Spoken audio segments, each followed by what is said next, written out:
বাংলাদেশের পরিস্থিতি এত ভয়ানক আমরা ইতিমধ্যে বুঝতে পারতেছি। তবে আজকের যে একটা ঘটনা, সেই ঘটনা আপনাদেরকে একটু দেখাবো। আপনারা সবাই সঙ্গে থাকেন এবং সবাই কমেন্ট বক্সে লিখে যাবেন বাংলাদেশের যে প্রধানমন্ত্রী ছিল, সাবেক প্রধানমন্ত্রী শেখ হাসিনা, উনি যাওয়ার পরে বাংলাদেশে যতগুলো অকারেন্স হচ্ছে সবগুলো লুটপাট হচ্ছে এবং শেখ হাসিনাকে যখন বাংলাদেশ থেকে তাড়িয়ে দেওয়া হয়, তারপরে কিন্তু শেখ হাসিনার যে বাসভবন ছিল সেখানে হিউজ পরিমাণ লুটপাট হয়েছে। এর পরবর্তী সময় থেকে আমরা দেখতেছি যে জায়গায় ভাঙচুর বা ঘর্ষণ হচ্ছে বা সংঘর্ষ হচ্ছে, সেই জায়গা থেকে হিউজ পরিমাণ লুটপাট হচ্ছে।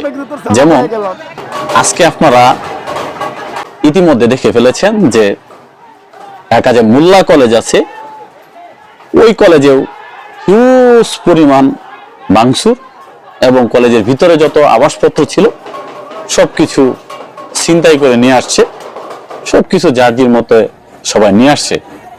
যেমন 5 আগস্ট হয়েছিল আপনার ওই সাবেক মাননীয় প্রধানমন্ত্রীর বাসভবনে, একেবারে মানুষ গরু, ছাগল, হাঁস, মুরগি, তারপরে হচ্ছে বেগুন, বিভিন্ন ধরনের তরিতরকারি এবং ইটিসি মানে ইত্যাদি যত সামগ্রী ছিল সব কিছু এখান থেকে মানুষ লুটপাট করে নিয়ে আসছে। এর পরবর্তী সময়ে আমরা যতগুলো বাংলাদেশে অকারেন্স দেখতেছি বা যেখানেই লুটপাট হচ্ছে সেখানেই মানুষ সবকিছু ছিনিয়ে নিয়ে আসে। ঘটনা বুঝলাম না, মানুষের বিবেক বুদ্ধি কোথায় চলে গেছে তাও জানি না। মানুষ বলে যে নামাজ পড়লে মানুষ বলে ভালো হয়। ভাই, কেমনে ভালো হবে বলেন তো? একটা মানুষের পেটে যদি খিদা থাকে আর সে অভাবী হয়, একটা মানুষ যদি অভাবী হয়, তার নামাজ রোজাতে কিন্তু কাম হয় না। ইতিমধ্যে আপনারা বাংলাদেশে যতগুলো অকারেন্স, অর্থাৎ 5 আগস্টের পর থেকে আপনারা যতগুলো অকারেন্স দেখবেন এবং অতীত বর্তমান ভবিষ্যতে যতগুলো অকারেন্স হবে, সব জায়গায় দেখবেন যে লুটপাটের কোনো অভাব নাই, সবকিছু ছিনিয়ে নেওয়া যাবে। আপনারা ডান পাশে যে ভিডিওটা দেখতেছেন, এটা মোল্লা কলেজের ভিডিওটা দেখতে থাকেন। ভাই, এগুলা দেখলে চুপ করে থাকা যায় না, সেই জন্য চুপ করে বসে আছি না। এক পাশে ভিডিও দেখছেন, আরেক পাশে আপনারা আমার কথা শুনতেছেন। তবে আমি এই কথাটা বলতে চাই যে লুটপাট এগুলো বন্ধ করতে হবে। বাংলাদেশ অবস্থা যেভাবে যাচ্ছে সেভাবে বাংলাদেশের অবস্থাটা বেশি একটা ভালো না। আমি ছোট মানুষ হিসাবে আমি এটুকু বলতে চাই, বাংলাদেশে আমি ছোট মানুষ হিসাবে শুধু একটা কথা বলতে চাই, বিশ্বের যেই দেশেই স্থানীয় সরকার যেই পর্যন্ত না থাকবে, না বসবে, ওই পর্যন্ত দেশের অবস্থা কখনো স্থিতিশীল হবে না। দেশের অবস্থা সবসময় আগুনের মতো দৌ দৌ করে জ্বলবে। কেন জানেন? ওই দেশে সরকারই নাই, ওই দেশে সবাই সরকার।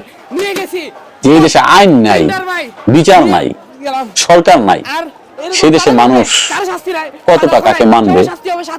আর সেই দেশে লুটপাট হবে না কি হবে? বাংলাদেশে যে লুটপাট চলছে যে কোনো জায়গায়, এখন মানুষ হুট করে আন্দোলন করে ফেলে, এখন মানুষ দফ করে মনে করেন যে লুটপাট করা শুরু করে। আপনি যে জায়গায় যাবেন সেই জায়গায় লুটপাটের চিহ্ন। একবার যদি মানুষ কোনো জায়গায় ঢুকতে পারে দলবল নিয়ে, সেই জায়গায় দেখবেন শুধু লুটপাট। আগে এক সময় দেশে সরকার ছিল, মানুষ হট করে ঢুকতে পারতো না, ভয় পাইতো। আর এখন মানুষ যেই জায়গায় আন্দোলন করতে যাক, সেই জায়গা থেকে কিছু না কিছু লুটপাট করে নিয়ে আসে। কিছুদিন আগে আপনারা দেখছেন যে ওই পরীক্ষা নিয়ে ছাত্ররা যে ধরনের রিয়াকশন করেছে, পুলিশ তাদেরকে, আর্মি তাদেরকে গ্রেফতার করেছে। গত কয়েকদিন আগে অটো রিক্সা চালিত একটা ভয়ানক ভিডিও ভাইরাল হয়েছে। অটো রিক্সা বাংলাদেশ থেকে তুলে দিব, অটো রিক্সা চলবো না। অটো রিক্সা যদি চলে দেন, বাংলাদেশে হাজার হাজার মানুষ রিক্সা চালায়, ভাত খায়, ওদের কি অবস্থা একবার দেখছেন? হুট করে একটা সিদ্ধান্ত নিলে হয় না। অনেক মানুষ তার বিবি বাচ্চা বন্ধক রাখছে এক সমিতির কাছে, বন্ধক রাখা জিম্মা রাইখা একটা অটো রিক্সা কিনে চালাইতেছে এবং সে সংসারটা মোটামুটি চালাইতেছে, পাশাপাশি ওই অটো রিক্সার কিস্তি পরিশোধ করতে